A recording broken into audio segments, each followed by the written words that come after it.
My husband accidentally set me on fire after he sprayed barbecue with lighter fluid.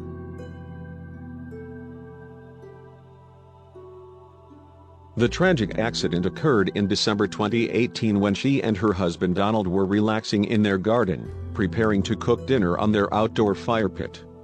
Unfortunately, as Donald prepared the fire, Tanya leaned over, and lighter fluid sprayed on her arm, face and hair, causing her to go up in flames.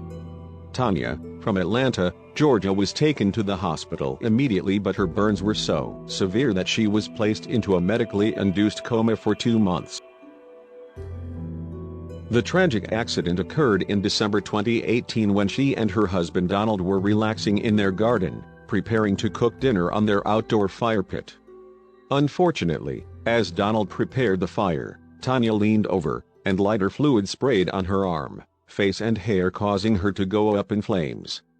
Tanya, from Atlanta, Georgia, was taken to the hospital immediately, but her burns were so severe that she was placed into a medically induced coma for 2 months. In this time, doctors performed extensive reparative surgeries on her, including a full-face skin graft. Tanya spent a total of 6 months in hospital, and even when she was released, she would return regularly for various surgeries.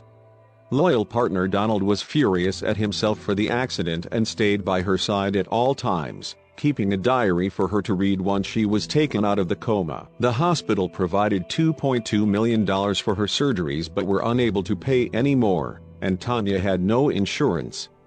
Luckily, the staff applied for state assistance for her and managed to secure her extra funding. In total, her surgeries have cost over $2.7 million, but she's only halfway done.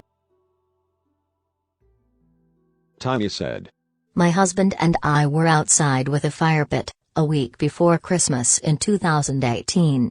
It got late, so I decided to go inside and get the meat to make dinner.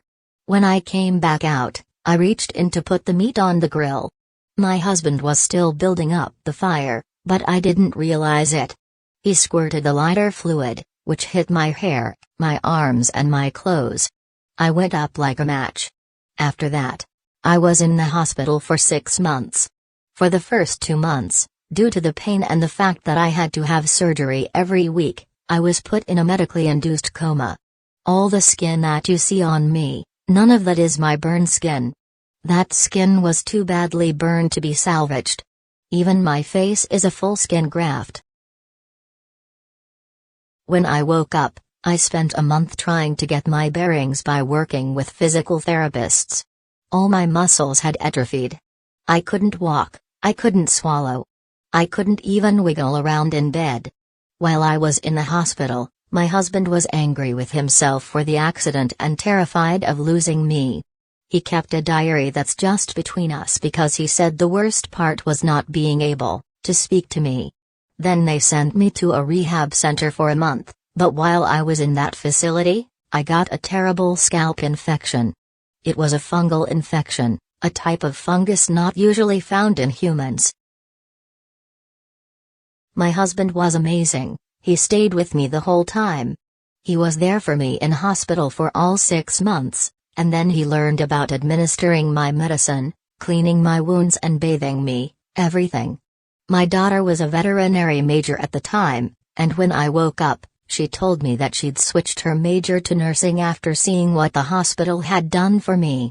My ultimate goal is to be able to raise a lot of money and help a lot of people, but you need recognition because there are a lot of charities out there. Makeup gave me my confidence back, and it's also getting me name recognition, she said. I was depressed because I had always loved makeup and fashion, but after the burns, I looked so bad. My bottom lip was down to my chin. My mouth was constantly open. You could see all of my teeth. My eyes were puffy, and my skin was different colors. Makeup wasn't going to fix it. Why would I bother putting makeup on if it's not going to fix anything? As my face kept healing, I was still scared to go out. I never wanted to be seen. Tanya hopes that by gaining publicity through modeling and makeup, she can make a real difference to those going through what she did. One day, Miriam said to me, "This is all in your head now. "You don't look like you used to." It was a pretty simple statement, but it hadn't occurred to me. That's when I really picked the brushes up after Miriam encouraged me. I think that, once you've been through a trauma, the first thing you have to do is be thankful that you're still here.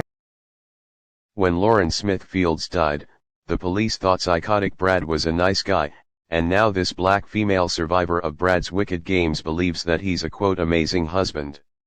She said he didn't mean to burn her entire face off, so all's well that ends well, I guess. I wouldn't suggest looking at the photos, but if you want to read the article, I will leave a link below.